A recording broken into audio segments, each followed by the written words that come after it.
Bonjour à vous tous et bienvenue sur ma chaîne pour cette dernière vidéo d'introduction de l'année 2021, celle qui introduit les vidéos du mois de janvier.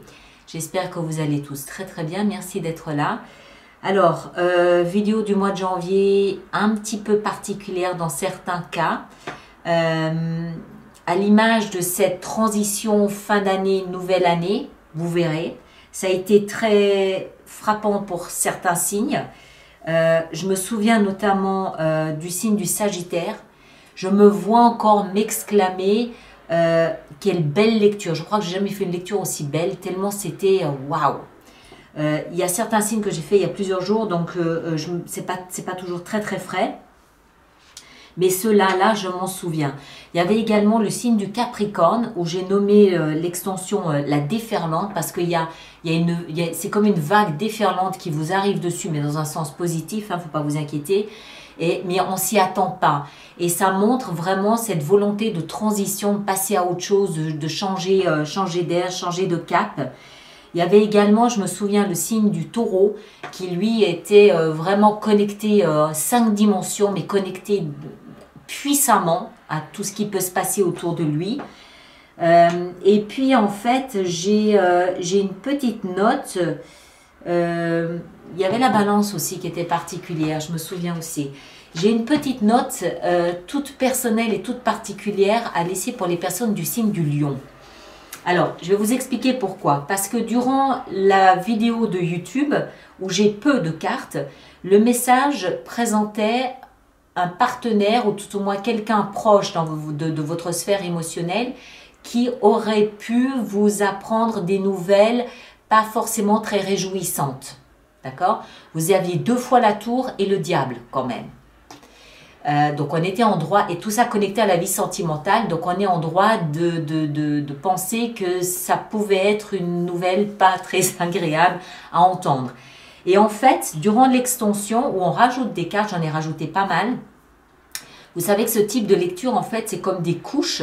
Et plus on plonge dedans énergétiquement, plus la subtilité du message se révèle. D'autant plus, en rajoutant des cartes, ça renforce le message.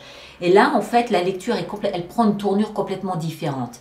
Il semblerait que le partenaire, ou tout au moins quelqu'un qui satellise proche de votre sphère émotionnelle, ça peut aussi être un enfant, hein, ce personnage met le doigt sur un comportement de votre part surprenant et qui en fait recèle une blessure probablement vieille, donc je parlais de 30 ans.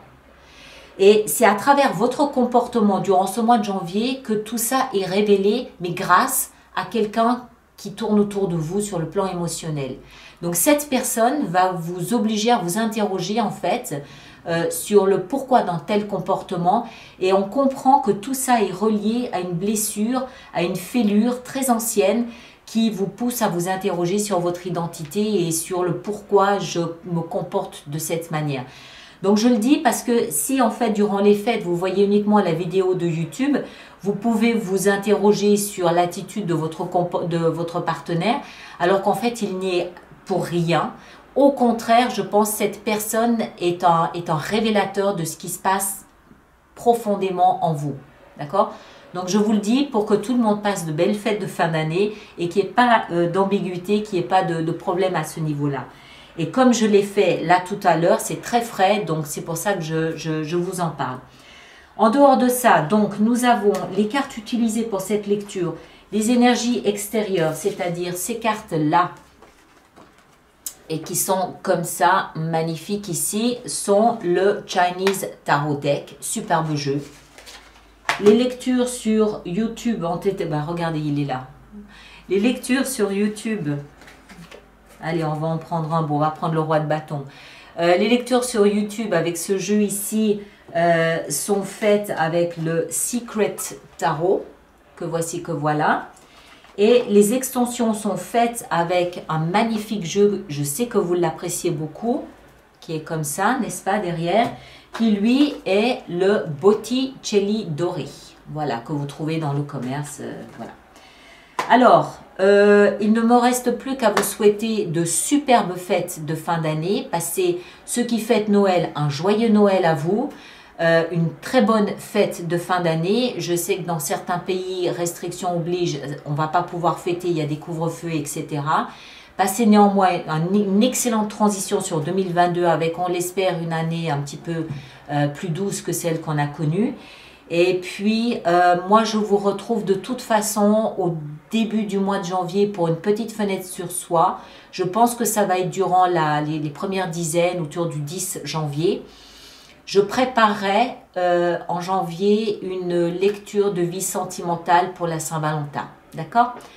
Portez-vous bien, soyez sereins, autant que faire se peut.